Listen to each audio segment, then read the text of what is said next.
बीडच्या अप्पर जिल्हाधिकारी यांनी हात ओले करत नंबरबांध रस्त्याला स्थगिती दिली. त्यामुळे बीड तालुक्यातील चौसाळा परिसरात आश्चर्य व्यक्त केले जात असून महाराष्ट्र शासनाने नंबरबांध रस्ते मोकळे करून देण्याचे आदेश काढले असतानाही या आदेशाला केराची टोपली दाखवत नंबरबांध रस्त्याला स्थगिती दिल्यामुळे परिसरात आश्चर्य व्यक्त केले जाते आहे.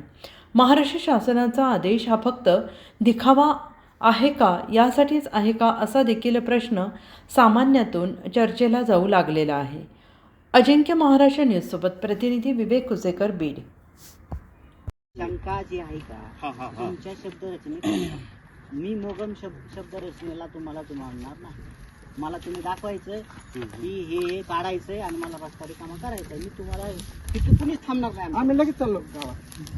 मला तुम्ही सांगायचं हे फाउंडेशन, हे शेड आणि कंपाऊंड काढण्याचा मला आदेश आणून द्या आणि काढून घ्या.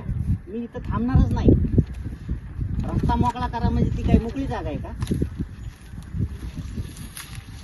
तुम्ही वाचा ना, ते मोकळी जागा आहे का? तुम्ही वाचा ना. साहेब, माझ्याकडे तो कागद आहे, त्यात मोकळी जागा आहे का? उपरोक्त विषयांकित प्रकरणी आपण असं कळवण्यात येते की महाराष्ट्र जमीन महसूल अधिनियम 1966 कलम 143 नुसार मौजे चौसाळा येथील सर्व नंबर 173 E4 मध्ये जाण्या येण्यासाठी मध्ये जाण्या येण्यासाठी सर्व नंबर 172 संपूर्ण अवलोकन मला आहे. 186 बांधावरून नवीन रस्ता मिळण्याबाबतच्या प्रकरणात या कार्यालयाचे आदेश क्रमांक रोजीच्या आदेशान्वये रस्ता मोकळा करून देण्यास खास प्राधिकृत करण्यात येत आहे. त्या दोन्ही गट नंबरच्या मध्ये जो रस्ता आहे तो मोकळा करण्यास मला प्राधिकृत केलेलं आहे. तुम्ही काय करा, काही स्टे असला तर त्या तुमच्याकडे काय म्हणणं आहे ते सांगायचं. मी अपील केलेलं आहे. अपीलचा स्टे नाही ना आणखी. ठीक आहे नाही.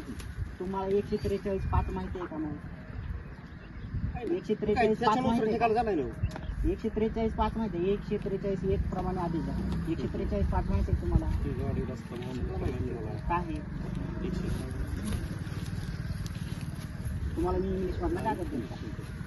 143 2-3 घ्या फोटो. साहेबांनी काल वाचून अंडरलाईन